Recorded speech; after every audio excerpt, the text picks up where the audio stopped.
Hola, les cuento más detalles en este video complementario. Podemos trabajar con sistemas de partículas compuestos en el siguiente sentido. Un sistema de partículas lo voy a marcar con un globito. Puede estar compuesto por cuerpos rígidos, uno o más, y partículas sueltas, uno o más. Es un caso particular de un sistema de partículas donde algunas están agrupadas en un cuerpo rígido, otras están agrupadas en otro cuerpo rígido y otras andan sueltas. Entonces, lo que hacemos para un sistema de partículas en general, o ya hemos hecho varias veces, lo leemos o lo hacemos sobre cuando hay sistemas compuestos, organizando las sumas. Este tipo de sumas, muchas cantidades que hacemos son suma de masa por algo sobre cada partícula o sobre cada diferencial de masa. Entonces la suma de masas por algo en el sistema completo se va a organizar como asociativamente. Sumo todo lo que hay acá y hago una suma sobre el cuerpo 1 de lo que corresponda. Más, sumo todo lo que hay acá, hago una suma sobre el cuerpo 2 de todo lo que corresponda. Cuando son cuerpos continuos, esas sumas terminan siendo integrales. Y cuando tengo alguna partícula suelta, pongo la masa por lo que corresponda. Por ejemplo, dos cuerpos rígidos y una masa. Una partícula suelta. Entonces, déjenme cambiar esta suma por integral de diferenciales de masa sobre el cuerpo 1 y la suma sobre el cuerpo 2, integral, diferenciales de masa sobre el cuerpo 2, multiplicada por lo que esté calculando. Bueno, para que quede más claro que cuando son cuerpos continuos, cambio la suma por integral, como siempre. Entonces, por ejemplo, para calcular la masa total. Y la masa total es la suma de esto más esto más esto, y acá encuentro la masa del cuerpo 1, acá encuentro la masa del cuerpo 2, y acá encuentro la masa de la partícula 3. O sea, la masa es una cantidad aditiva, y la masa del sistema es la suma de las masas, sean cuerpos rígidos o sean partículas. Puse mayúscula y minúscula para guiar la vista, pero cuerpos rígidos y partículas aportan igual. Otra cantidad que hacemos, la posición del centro de masa del sistema completo, lo que sería, voy a poner negro, no sé, algún punto por acá. El centro de masa del sistema completo. ¿Cómo se calcula? Como sabemos, 1 sobre la masa total por la, acá me falta un paréntesis, perdón, o un corchete, 1 sobre la masa total por la suma sobre todas las partículas de masa por posiciones. Entonces, suma sobre todas las partículas es una parte del cuerpo 1, una parte del cuerpo 2, un término suelto del cuerpo 3, o partícula, y lo que queda, cuando recorro nada más que el cuerpo 1, masas por posiciones de todas las que están acá, es la masa de este por el centro de masa de este.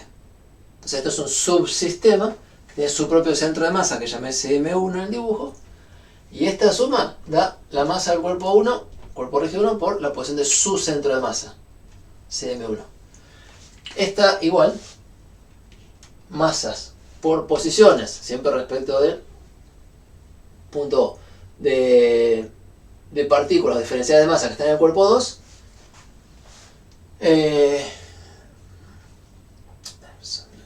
insisto, lo que hice sobre el cuerpo 1 fue sumar sobre estos diferenciales de masa y moverlos todos por acá. Sobre el cuerpo 2, cuerpo rígido, lo mismo, diferenciales de masa, cada uno con su posición, hago la cuenta y ¿qué me da? Esta integral. Me da la masa del cuerpo 2 por la posición de masa del centro 2, por la posición del centro de masa del cuerpo 2. Pongo esto multiplicando porque la posición del centro de masa sería esta suma sobre la masa. Pase acá. Y para el cuerpo 3, masa 3 por posición 3, sigma sumatoria, pues una partícula. ¿Qué quiero destacar de acá? Que lo que llamamos como posición del centro de masa es 1 sobre la suma de las masas multiplicado por la masa de cada cuerpo rígido por la posición de su centro de masa. Y si hay 3 subpartes, hay 3 términos acá. Cada cuerpo rígido, ¿qué aportó? Como si fuera la masa total del cuerpo rígido multiplicada por la posición de su centro de masa. Por eso cuando hacemos esta cuenta, conocemos el centro de masa de un sistema compuesto y cada cuerpo rígido aporta como una partícula concentrada donde está su centro de masa. Esto que cuento ahora lo hemos hecho en el problema aquel que estaba el bote y una muchacha y calculábamos la posición del centro de masa del conjunto. Era un cuerpo rígido, que era bote, una partícula que era la muchacha. Lo que pasa es que se nos coló en la práctica anterior, donde no habíamos hablado de cuerpo rígido todavía. Pero justifica, yo se los conté en clase, que la posición del centro de masa de aquel bote era como si estuviera toda la masa en su centro de masa. Acá está la justificación. Y por supuesto, todas las cantidades aditivas se suman sobre todas las partes del sistema. Por ejemplo, la cantidad de movimiento lineal va a ser lo que aporte este, más lo que aporte este, más lo que aporte este. Lo que aporta un cuerpo rígido, si quieren lo escriben como integral sobre el cuerpo de las masas por las velocidades de cada parte, o lo escriben como masa del cuerpo por velocidad de su centro de masa. Lo que aporta como cantidad de movimiento lineal un cuerpo rígido. Y si puedo lo escribo así que es más fácil. Masa por velocidad del centro de masa. Para el cuerpo 1, para el cuerpo 2 y para la partícula 3. O sea, se ven muy similares. Y son todas manifestaciones de que un cuerpo rígido, para muchas cosas, se puede ver como una partícula de masa total, M mayúscula, puesta en un punto que es el centro de masa. Y no todas las cantidades se pueden calcular así. O sea, no todas son así. En particular, el momento angular y la energía cinética. Bueno, resulta que sí puedo separar, como la cantidad que el momento angular es una suma de momentos angulares de cada parte, lo que aporte este más lo que aporte este más lo que aporte este. Lo dejé indicado. Momento angular del cuerpo 1 con respecto al punto O, momento angular del cuerpo 1, 2 con respecto al punto O, y momento angular de la partícula, que es masa por posición cruz velocidad. Ahora, este momento angular del cuerpo 1, sabemos cómo escribirlo. Se puede escribir como el momento angular orbital más el momento angular interno de este subsistema. Entonces, una parte es como una partícula moviéndose con la velocidad del centro de masa, y otra parte es la interna. ¿Sí? Por eso decía que hasta acá las sumas parecen más limpias y acá hay que hacerlas, o sea, hasta acá las sumas parecen como si fueran partículas. Porque para cantidad de movimiento, el movimiento interno no aporta cantidad de movimiento total. Pero el movimiento interno respecto al centro de masa sí aporta movimiento angular y sí aporta energía cinética. Entonces estas dos últimas, las escriben sumando partes, pero cada parte de cuerpo rígido la escriben como sabemos. En particular la energía cinética es suma de energías cinéticas, y la del cuerpo 1, por ejemplo, es 1/2 de la masa por la velocidad de su centro de masa al cuadrado, más la energía cinética interna. Que si es de rotación respecto del centro de masa, se escribe como 1/2 del momento de inercia del cuerpo 1 respecto de su centro de masa por su velocidad angular al cuadrado. Este puede tener una velocidad angular y este otra. O sea, no es una sola cosa rígida, cada uno puede girar distinto. Entonces, en estas sumas, tanto de momento angular como de energía cinética, desarrollan todo lo que vimos para cuerpos rígidos de A1. Bien. Y en particular, como casos particulares, están los principios de conservación, que se ponen interesantes de discutir este tipo de sistemas compuestos. Los principios de conservación son que si la suma de fuerzas externas sobre el sistema, sobre todo el sistema, o sea, la suma de fuerzas externas hechas de afuera, sobre este y sobre esta partícula suelta y sobre este y todas las partes que haya. Si esta suma llega a ser 0, entonces sabemos que la cantidad de movimiento total del sistema es constante, se conserva. Y si pasa eso, podemos plantear estos problemas que P, bien calculado, al principio del problema, o en el momento que me interese, es igual a P en otro momento. Típicamente al principio y al final de algún proceso. Por ejemplo, en un choque, si no hay fuerzas externas, se conserva la cantidad de movimiento. Y si hay fuerzas externas y se pueden despreciar, lo justificarán. La cantidad de movimiento angular, sabemos que si no hay torques de fuerzas externas, o sea, si la suma de los torques respecto al punto O que trabajamos de fuerzas externas es igual a 0, Entonces, la cantidad de movimiento angular o momento angular del sistema completo se conserva. Y esta tiene una versión diferente, especial, si tomamos las cosas respecto del centro de masa. Si lo ponemos los torques y los momentos angulares respecto del centro de masa. Entonces, esto se puede hacer respecto a un punto fijo en el sistema inercial o respecto del centro de masa, a conveniencia. Y por último, no hay un principio tan sencillo de conservación de energía cinética, porque acá importan las fuerzas externas. Sabemos, hicimos cuentas al sumar, que las fuerzas internas se cancelaban. En cambio, cuando hablamos del trabajo de todas las fuerzas, el trabajo de las fuerzas internas puede no cancelarse. Entonces, lo que uno puede decir es que la variación de energía cinética es igual a la suma de los trabajos de todas las fuerzas externas más la suma de los trabajos de las fuerzas internas. Y entonces uno tiene que tener el control de todas las fuerzas, incluso las internas. Cuando van a hacer alguna discusión de si se conserva la energía cinética en un sistema de partículas así compuesto, tendrán que ver las fuerzas internas entre partes si hacen trabajo o no. Cuando es un solo cuerpo rígido, les puedo contar que las fuerzas internas, las que mantienen la rigidez del cuerpo, no hacen trabajo neto. Porque el trabajo que hace una se compensa con el trabajo que hace la otra por la condición de rigidez. En cambio, si dos partículas o dos cuerpos se pueden acercar o alejar, las fuerzas internas pueden hacer trabajo neto. Así que, temas de conservación de energía, hacerlo con mucho cuidado de analizar tanto las fuerzas externas como las internas. Si esto llega a ser cero, bueno, la energía cinética se conserva. Y si acá hay fuerzas conservativas,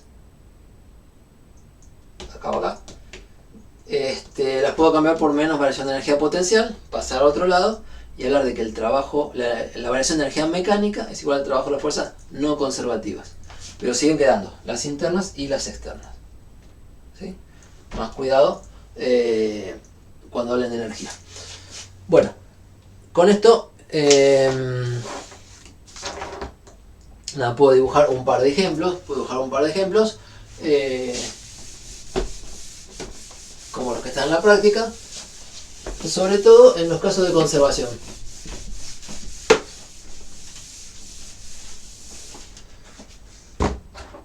Entonces, ejemplo.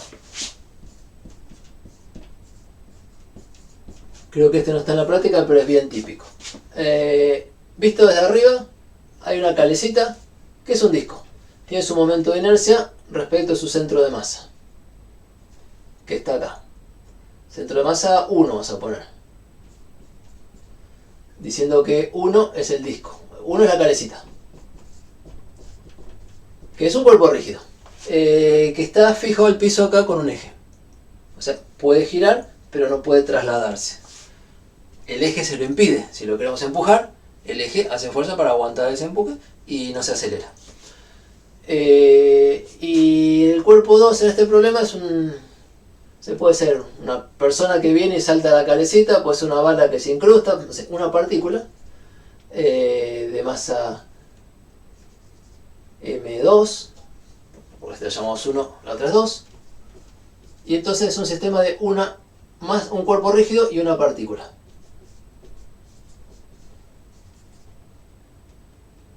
M2. Y bueno, las condiciones dicen, esta partícula viene con cierta velocidad v sub 2 antes, situación inicial, y esto tiene una velocidad angular, por ejemplo, omega antes igual a 0. La partícula viene y se incrusta acá, choca, de alguna manera, choca y se incrusta. Cuando se incrusta, pregunta por cómo queda el sistema después, qué pasa después.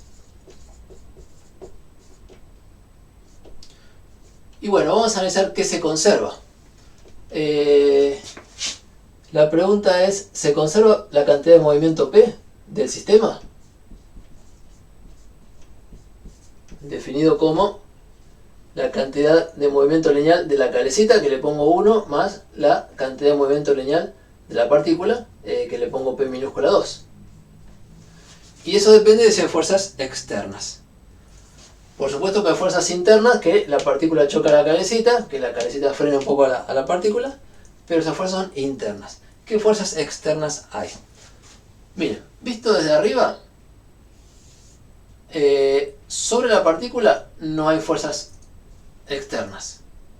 Viene derechito, movimiento rectilíneo uniforme. Ahora, sobre la calecita, como está el eje, cuando la partícula lo choque acá, el eje va a hacer una fuerza para evitar que todo se vaya para allá. Podría ser otro ejemplo donde esto está flotando sobre una mesa de aire, o apoyado en hielo sin roce.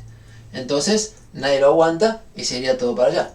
Pero si la calecita está soportada en el medio, es que hay una fuerza externa que no la deja irse.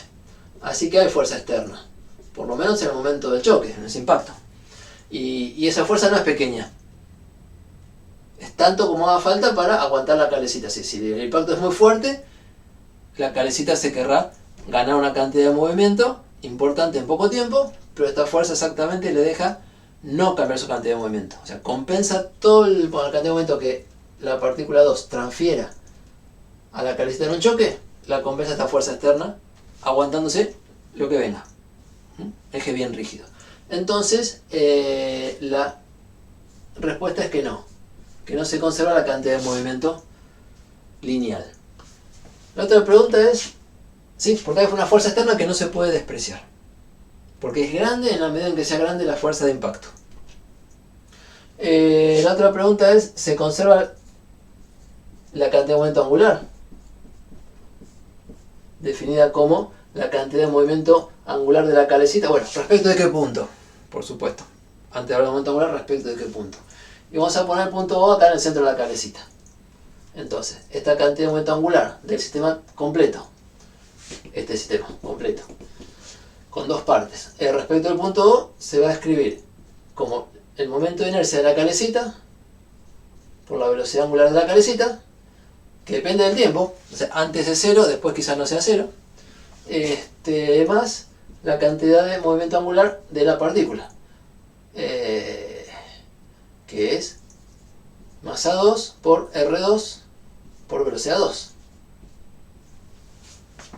Bueno, ¿se conservará esta cantidad? Depende de las fuerzas externas.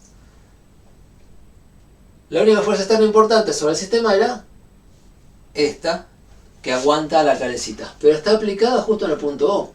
Entonces esta fuerza externa existe, es importante, pero el torque respecto al punto O a esta fuerza externa es 0. ¿Por qué? Porque la fuerza está aplicada en el punto O, en el eje de rotación. Entonces, sí se conserva la cantidad de movimiento angular. Y se puede escribir que, bueno, ¿y en qué dirección apunta? Si esto va para allá, respecto a este punto, apunta para adentro. Antes, apunta para adentro, voy a llamar Z al eje que va para adentro, y entonces tengo una cantidad de movimiento angular que es la masa de la partícula por la velocidad que tenía por esta distancia del eje, que es el radio de la calecita, por el seno de 90 grados, más lo que aporte la calecita, que es 0 porque no tenía velocidad inicial. Y después lo que tengo es un disco con una masa incrustada. O sea, si en el choque esto se empieza a mover angularmente para este lado, la masa esa incrustada acompaña al cuerpo. Incrustada es gira con la misma velocidad angular. Entonces tiene su velocidad tangencial, que es omega por R. La cantidad de movimiento después, también hacia adentro, se va a escribir como la masa 2 por la velocidad angular de la calecita. Perdón, masa 2 por R, que es la distancia de la masa al punto de observación, por la velocidad angular, que es omega por R. Me queda m2 r cuadrado por omega, como vimos muchas veces. Tipo momento de inercia de una partícula por omega. Más, omega es el omega final, vamos a poner una F acá. El inicial era 0, el final no sé, la partícula y la calecita. Y la calecita aporta su momento de inercia por su velocidad angular. Porque es un caso de los especiales tipo cuerpo plano, eje perpendicular y todo lo que tienen que justificar para usarlo bien. Ahora, estas dos cantidades son iguales. Como puedo sacar del factor común la velocidad angular, y bueno, vamos a poner acá iguales. Y lo que queda es que m2r cuadrado del disco, el radio de la calecita, más el momento de inercia de la calecita respecto al centro de masa por la velocidad angular final es igual a la cantidad de momento angular inicial, m2 p2 por r, de donde enseguida podemos despejar la velocidad final, velocidad angular final. Entonces, en los problemas en que hay varios cuerpos o cuerpos y partículas, se puede hacer todo, pero en particular es muy común que en la práctica la primera pregunta, el primer análisis que uno hace es: ¿y se conservará algo? ¿Se conservará P? ¿Se conservará L? Si la respuesta es que sí, uso la ecuación de conservación igualando inicial y final, o antes y después. Lo que no se conserva me olvido, lo que se conserva lo uso. Y también se pueden preguntar si se conserva la energía, que en este caso no. Hay un choque, una incrustación de esta partícula en este cuerpo, es tipo un choque donde se perdió energía cinética. Bueno, esto vale como ejemplo entonces de sistemas compuestos, de cuerpos y partículas, o de cuerpos y cuerpos, y discusión de principios de conservación, uso de principios de conservación. Siempre revisando las hipótesis de ¿se conserva? ¿Sí o no? ¿Y por qué?